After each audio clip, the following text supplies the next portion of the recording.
My name is Matthew, and Matthew Hunt, and I am the COO at Powered Research right now, or as Deb said, I guess I'm trying to get shit done. Today I'm going to be talking about how to hack digital marketing in 2014. Show of hands here, who knows what growth hacking is? Okay, so there's a few people. For those that don't know what it really means, I'd have to say that growth hacking is really generally associated to using like low-cost digital marketing strategies or tools that might not be obvious to the non-techie individual. So let me ask you a question. You know, what would you rather use? Would you rather use the handsaw or the chainsaw in your business? I think I'd rather have the chainsaw in my business. And the reason why we want to use these types of tools is it's just all about having some additional speed in our business, because speed is a huge competitive advantage. So without further ado, let's get right into it. We're going to get into 30 amazing marketing tools in 15 minutes. And because I only have 15 minutes to talk, I'm probably going to talk really fast. But I want you to know that these tools are in a handout for you if you want to review them later. And I'm not really going into how to use each tool specifically, just giving you a quick introduction to each tool so that maybe you can go back to your team and start using them. So email tools. There's something I want to talk about that a lot of us don't talk about all the time, and I think this is true. You know, everything that you do, you and your team, is marketing. You know, we're marketing 24/7, 7 days a week, 365 days a year, and a lot of times what we forget about is email is marketing too. And so I'm about to share some email hacks with you that will hopefully save you loads of time, and as well will help you increase your email marketing strategies as well. So everybody just raise your hands right now if you get more than 20 emails a day. Okay, so everybody pretty much in the room. For those that don't get more than 20 emails a day, this may not be as useful, but if you're getting more than 20 emails a day, you need to use these tools. You know, what if I could tell you that I could probably cut your email time, the time you spend email, to about 1/4? Would you buy me a beer? So, you know, at the end of the day, we all know that email sucks and it sucks the life out of us, so we should try and use some hacks and some tools that's going to cut down that time to do it. I personally get about 200 or more emails a day. And every day, I just about manage to get my email to 0. Who else here wants to get their email to 0 every day? Okay. If you do, you want to look at this tool called SaneBox. And yes, it keeps my life sane. Is anyone in here using SaneBox? 2 people. That's horrible. Okay, it's really cost effective. Go grab it, okay? You follow the instructions. And it has a technology that learns how you like to sort your email. It's kind of like having a personal assistant in real time sorting your email. As soon as I use this tool, it whacked my email in half. So I really highly recommend that you use it. It's extremely cost effective. My next favorite tool is kind of more of a Intel tool. Does anyone here use Yesware? Some people may use Boomerang as the other alternative. Again, just a few other people. What I love about Yesware is I can see when you open my email. And so don't lie to me when you said you didn't get it, because I know you got it. It's okay, I won't call you up personally saying, you motherfucker, you didn't. No, I won't say that. But you get the ideas. I can do that. I can also do a lot of other cool things too. It's great if you're in sales and you need reminders and you don't have a good CRM. I recommend that you use Yesware, because you can set up reminders and tasks for yourselves. And the most important thing is you can create canned responses or templates. Who here is using templates for their emails? Again, 2 or 3 people. Shame on you. Take a day. I'm sure most of your responses are very similar most of the time. Create some templates and then even split test them to see which ones are more effective. You can do that with Share, and then with one click, boom, you can send off your email. Saves you a lot of time. Here's another tool. It only works with Gmail, so if you don't have Gmail, I guess you're kind of shit out of luck. But if you have Gmail, this is great. Reportive. It's fantastic. So when I'm emailing someone, it's going to create a little widget. It works with Firefox. It works with Chrome. And it's going to display who I'm emailing, all their social profiles, so that I can connect with them at a deeper level. So it's fantastic. So I'm emailing someone, I don't see that I'm connected on Twitter, or we're not connected on LinkedIn or something like that. I just quickly right there on the spot invite them and say, hey, why don't we connect here too? And it's a great way to just deepen your network, your social networks on all the major channels. Why stamp? One of the most important things that I think that people forget about when they're emailing is their email signature. It's an opportunity to market something. In our email signatures, we actually have a call to action that offers and takes people off to get downloadables, some sort of white paper to get them into our marketing funnel. We actually believe so much in our email signatures is that we split test them on a regular basis just to see which ones get the most engagement. Y-Stamp's a great way to create a nice, clean email signature. And the reason why you should think about this is, I don't know how large your organizations are, but ours is about 50 people, and I'd say that they send at least 30 emails a day. And if I do the math on that, at the end of the year, we're sending over 360,000 emails every year. And that's where I say, email, just regular emailing is marketing too. And so let's think about our signatures and use a tool like that. This is another tool. This is actually my lifesaver. My team knows this. I can't spell for shit, and my grammar is horrible. However, this tool is great. I really love it. It's known as the world's best grammar checker, and you can add it in as a Chrome extension, and in real time as you're writing your emails, it's going to red flag stuff that doesn't read well. And at the end of the day, a clear writing is really a sign of clear thinking. And we do buy from people who have strong communication skills. Email is a major part of how we communicate today. And so having a full-time editor who's checking your emails for spelling mistakes and grammars is important, because at the end of the day, it does improve your relationships and trust with other people when you mail them correctly. And at the end of the day, that affects revenue.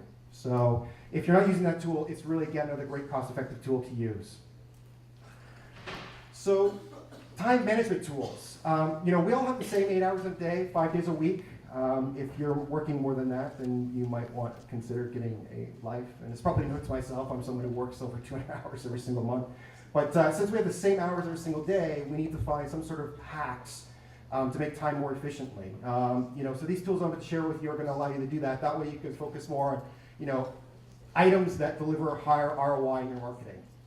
So here's one right away. Have you ever wanted to have a tool where you could clone yourself? Do you guys ever find that you have new staff or employees that you have to show them how to use new apps or technology, like maybe Dropbox or WordPress or Basecamp or things like that? Well, this is your go-to tool. It's great. Grovo's actually, they created, I think it's about 150 sites. They have tutorials on. They create these little tutorials. They're about 60 seconds to 2 minutes long in different chapters. It's really easy to digest. It comes with an app too, so your staff, they can start digesting it as they're traveling on transit if they want to be doing that. But you can learn things about Dropbox, Basecamps, Reportive, Join Me, WordPress, Google Analytics, Moz, Trello. I mean, the list goes on and on and on and on. But this, again, is going to free up your time so that you don't have to train your team around that. You can let this tool do that. It really pays dividends on investing in this. Okay, so here, who likes sitting in traffic for put up your hand if you do a lot of meetings. You see a lot of people meetings? Who has to see people in meetings face to face? Put up your hand. Okay. Who loves traveling for an hour to go and sit down for a 30-minute meeting and then to get back in traffic and have to travel again for another couple hours? I mean, why in the world are we doing it? It's insane. So if you're doing that a lot right now, I recommend that you try and invest in some sort of virtual meeting software. If you don't have one, this could be Join Me. It could be using Google Hangouts, GoToMeeting, whatever you prefer. We personally, I've heard my search, use Join Me and Google Hangouts, and I'd say that 85% of all our meetings internally as well as externally are done virtually. And it saves a ton of time on travel time. And, people, I think, just much more prefer it. It's 2014, people. We can do virtual meetings. Okay, LastPass. I mean, who the hell can remember all their passwords today with all the things that we have to log in and out of? Is anyone who's using LastPass here? Put up your hands. Okay, good. A few more people. Great. So it's a great tool to just save all your passwords and logins and encrypts it. It's free. Download it. Use it. I couldn't imagine my life without it. The next tool we're going to talk about is actually HubSpot, and I think it's been mentioned a couple times already. So HubSpot is an email automation software plus CRM software. And really today, the smartest companies create, they'll create buyer personas that are tailored to each persona so that we can be emailing directly to what that buyer's needs are. And you have lots of different needs depending on the buyer and their persona. So creating a process around that and automating that email process obviously is going to make you more sales, and as well as it's going to just make a better experience for people you're working with. So we highly recommend that if you're not using some sort of email automation software where you can score your leads and create emails based on their personas, and you don't have a CRM where you're tracking all the analytic data right back down to the sales, we really recommend that you invest in it. I've never met a company that hasn't increased their ROI by doing something like this. We're actually considered at Powered by Search, I think, sort of one of the recommended partners at HubSpot. I think we're a silver member is what we are. Another tool is, it's all about, let's face it, today's busy, and it's almost impossible to keep all your projects organized without a really good project management tool. And this is the project management tool that we use. We use Teamwork, and I probably use, just about all of them out there, from Basecamp, and you name it, I've been in them. And I think, my personal opinion, that this is the best tool that you can use. It really can fit for any business type that you have. It's very cost effective again. You have unlimited users that you can add projects to it. And the UX and the user experience is just amazing within the tool. So project management tools are going to save you a lot of time and allow you to focus again on those marketing efforts that deliver a higher ROI than spending time trying to organize something. So we're going to get into doing some hacks again around audience and demographic tools. We're just talking about HubSpot and making sure that you understand who your buyers are. And here's a couple quick tools that can definitely hack and get you into understanding who your buyer's audience is. So my favorite one is actually Google Insights. If you have a buyer list already that's at least 1,000 people or more, you just take that list and let's upload it to Facebook Insights. And as we know, most people are connected on Facebook, and if they have an account there, we're going to pull back all kinds of data about your specific buyers. We're going to be able to see, their gender, their age, where they live, what kind of car they drive. If you're in the US, we can see income stats and other things like that. So it's absolutely crazy not to use this. Now, if you don't have a buyer list, buy one. Go get a database, upload it. So if you market towards HR professionals or something like that, get a list of HR professionals, upload it to this, and find out what their demographics are, what their buyers are. You'll find out some really interesting stuff, and it's going to help you tailor your messaging in your email automation, as well as your sales copy and your entire marketing messaging. Another hack, again, that people, I think we forget about all the time, but there's the Google Keyword tool, and Google Keyword Display Planner is actually really insightful, and Google's getting better and better and better about finding demographics, hence why they're forcing us to log in to use any of their stuff anymore, because they want that data, the same data that Facebook is getting. And when you log in here, we can take a look at keywords and what the demographic data is around that. And it's very effective. In fact, today, if you're doing display marketing and doing marketing campaigns, and you're not sort of overlaying context on demographics, unless you have more budget than inventory that's available, it's crazy not to segment based by this demographic data, because you want to get directly to your buyers and make sure your messaging is getting in there. So this data is like really good. If we look here, you can also look at some of the other websites and get all kinds of really interesting information about them. Another tool that I like too, this is a great tool. This is a tool much more for bigger brands than smaller businesses, but Demographics Pro is a neat tool where you can sort of, input someone's Twitter profile. In this case, we're looking at Walmart's here, and then it's going to compare their top 10 competitors and give us back demographic data around that. And that as well is a great tool if you have sort of big brands that you manage, we're doing that on. So conversion optimization and UX tools, here's the big thing about websites that drives me mad for most people. Websites are not an online business card, okay? It's so much more than that. Your website is a salesperson that works 24/7, 365 days a year. And in fact, they don't ask for vacations. They don't ask for time off. They don't ask for raises. And we don't put the same amount of budget and effort sometimes into our websites that we really should. And you should be regularly investing every single month in improving your user experience and your conversions. And so these are the couple of tools that I could not live without and that we use with most of our clients. And the first one I absolutely love. It's user testing. And why I love it is once you take a website that you have and you put it through user testing what it is you get everyday regular people. In fact, you can buy the demographics of what your buyers are if you want, and they go to your website and they tape them, the video tape them as a screenshot, navigating your website. And trust me, there's nothing more painful than watching someone stumble through your website. You'll realize real quick that what's obvious to you is not necessarily obvious to everyday users. And so it's going to identify real quick what are the problems or what are the choke points on your website of the usability as well as the sales copy. And literally, you can get feedback right away. If you put this in here and you want 10 videos back right away, they'll actually get done in about 1 hour. So it's a great tool. If you happen to sell website design, this is a great tool to throw it in there. It'll close the deal right away for sure. Just show them how bad the existing website is, and they'll buy. The other one is, I love this one, user testing. Is anyone use user testing in here? Show of hands, anyone know this one? Okay, awesome. I love the 5-second test app that they have in there. So what I like to do when we're designing websites is you can take a screenshot of that landing page that you're about to launch, and you can upload it here, and just for pennies, you can get feedback on it. And what it does is it shows the website to someone for 5 seconds and then makes it disappear, and then we can ask them what do they remember. Now, if they're not recalling what you want them to recall, then you definitely have a major problem with your website design, UX, or probably sales copy. Another great tool is Patty Track. I love it because we can immediately attach a website who has a history of Google Analytics on this, and I can go through the history of Google Analytics and find the choke points in the website to find out what's wrong. So it's a great tool that way. And of course, tools like Optimizely or Visual Website Optimizer, other tools like this. Once you get your website up and running, you should be continually doing some sort of split testing or A/B split testing on design, UX, sales copy, some sort of element. I mean, the more that we move forward, every time that you improve your conversions, you're improving your ROI on all marketing efforts, online and offline. So it's absolutely silly not to be constantly investing in conversion rate optimization every single month on your website.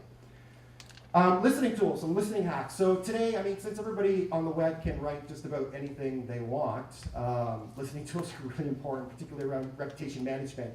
If you get something written really bad about you on the web, it literally can ruin all of your marketing. So, it's really important that you invest in some decent listening tools. Not only so you keep track on your reputation, but also keep track of your competitors.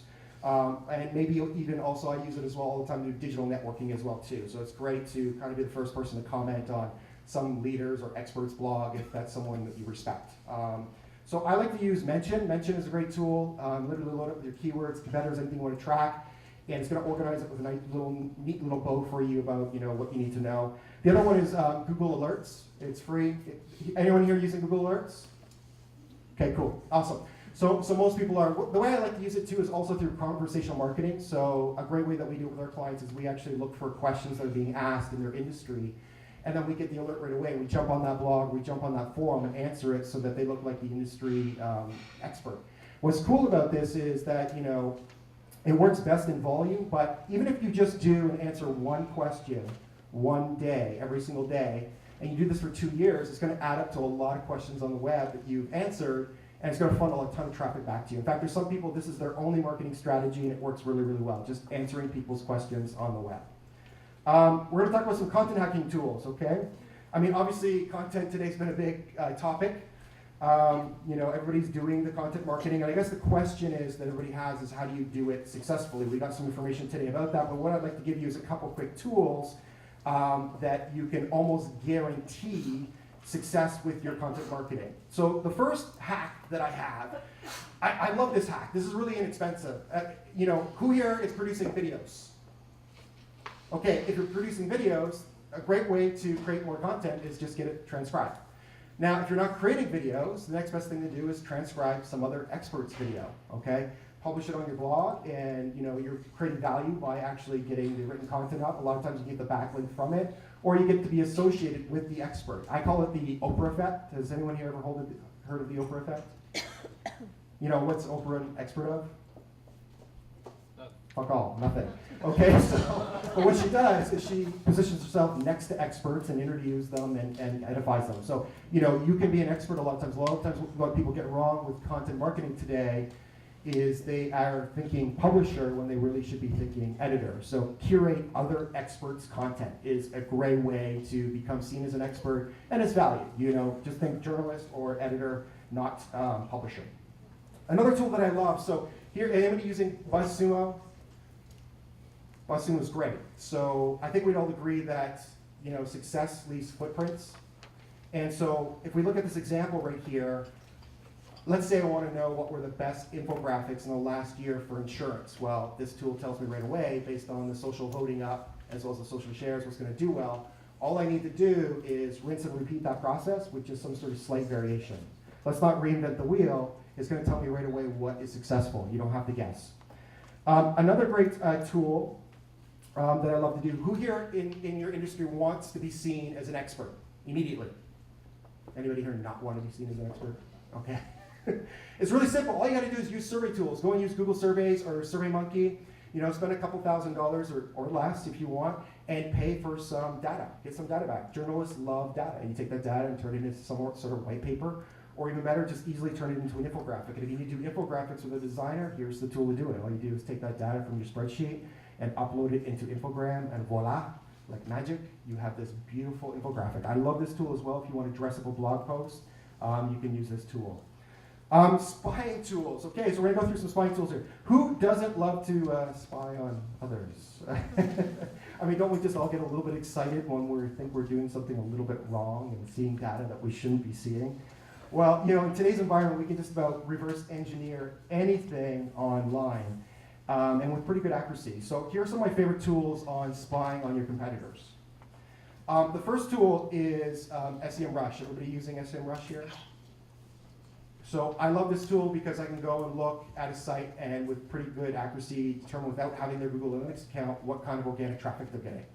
I can see the keywords that they ranked for in the search engines. I can see the keywords they're bidding on in paid search. If they've been running those ads for a long time, I can see that. If they've been running ads for a long time on a keyword, my guess is it's probably profitable unless they like wasting their money. But if I see keywords that they're pausing out on a regular basis, it's probably not that profitable, and they've saved me some time that I don't have to spend any money on those particular keywords. Another tool that I love is What Runs Where. A lot of people haven't heard of this tool, but it's great for the display network or if you're marketing with apps. Anybody here doing app marketing? Not too many. Nobody has downloaded apps? A couple of people. Well, this is the tool you'd want to do. You'd be able to see what other competitors are doing and what they're doing successfully. It's a great tool. Another tool, too, for the display network or doing banner ads is Moat. I love this tool. It's also great for inspiration around what's working around banners. So, this is a great tool to play around with that. Another one here, if anybody's doing Facebook marketing, anybody here doing Facebook marketing on paid ads? This is great. Well, this tracks everything that's going on Facebook. I mean, you can see their images, what's working, what's not, and it's going to give you all kinds of great intel. SEO and ranking within Google Organics is probably pretty important to people too. My favorite tool, even though there's a lot of great tools out there, to be able to do spying on this, particularly link spying. If you want to rank well in the search engines, you need to be building links. Everybody knows that, right? Like building is key. And so you want to spy on links. And so this is the best one, link research tools, by hands down in my opinion. If I had to choose just one tool, this would be it. However, I like using Ahrefs and SEO and Open Site Explorer, and there's a lot of great tools that are out there. Another one is this one. This one's really geeky. This is called Built With. It's kind of like gives you X-ray vision for websites. So like if a website had underwear, I could see what color it was. So that's what it is. It tells you all kinds of really interesting stuff, like what their CMS is and what kind of scripts they're running and cookies and things like that, and widgets. So it's really geeky. It's probably not for your average user, but I do love running on a website before I talk to someone so I can figure out what they are or not doing right away. Another great tool that a lot of people actually don't know about, which I always think is crazy, it's Who's Mailing What. It tracks your competitors' emails as well as their direct mail campaigns. And you get some great insight around what's working and what's not working for emails. So, like I said, in today's environment, in 2014, I mean, we can reverse engineer just about any sort of digital footprint. And so, this is good because it allows us to hack things, or these tools allow us to do things faster. And like we said, being able to do things faster, learn from our competitors' mistakes, saves us money in the long run. So if you guys give yourself a big high five for putting up my shenanigans. That summarizes the 30 growth hacking tools for marketing that I like to use. In fact, the Powered by Search, we probably, I understand that most in-house places or businesses couldn't invest in all of these tools. We spend about, $250,000 on tools every single year, which is a good reason to partner with a really reputable agency because you can just get into all those tools. All our clients get access to all our tools at no additional cost. If you guys want to connect with me, this is how you can do it, and thanks for listening. Bye.